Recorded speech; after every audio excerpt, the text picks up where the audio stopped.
In today's video, I'm going to teach you how to view archived cards and lists in Trello. If you've ever clicked archive on a card or a list and then wondered where it went, don't worry, it's not deleted. Trello simply hides it from your main board view to keep things tidy. In this tutorial, I'll walk you through exactly how to find those archived items and how to switch between archived cards and archived lists. First, open your web browser and go to Trello. Log into your account if you're not already signed in.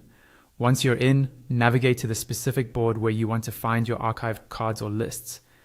It's important to be on the right board because archives are tied to each individual board, not your whole Trello workspace.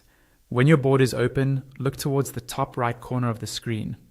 You'll see an icon with 3 dots, which usually represents more or options. This is the main menu for that board. Go ahead and click on those 3 dots. This will open a sidebar menu with a variety of options related to the board's settings and features. In that menu, look for the option labeled Archived Items. This is where Trello stores everything you've archived on this board.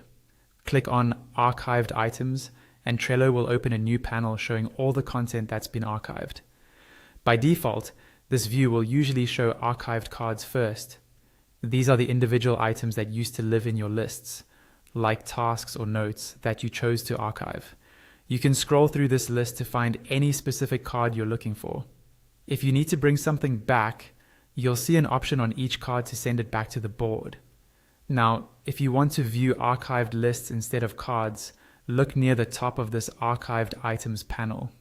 You'll see an option labeled Lists. Click on Lists to switch the view from archived cards to archived lists. This will show you every list that has been archived from that particular board.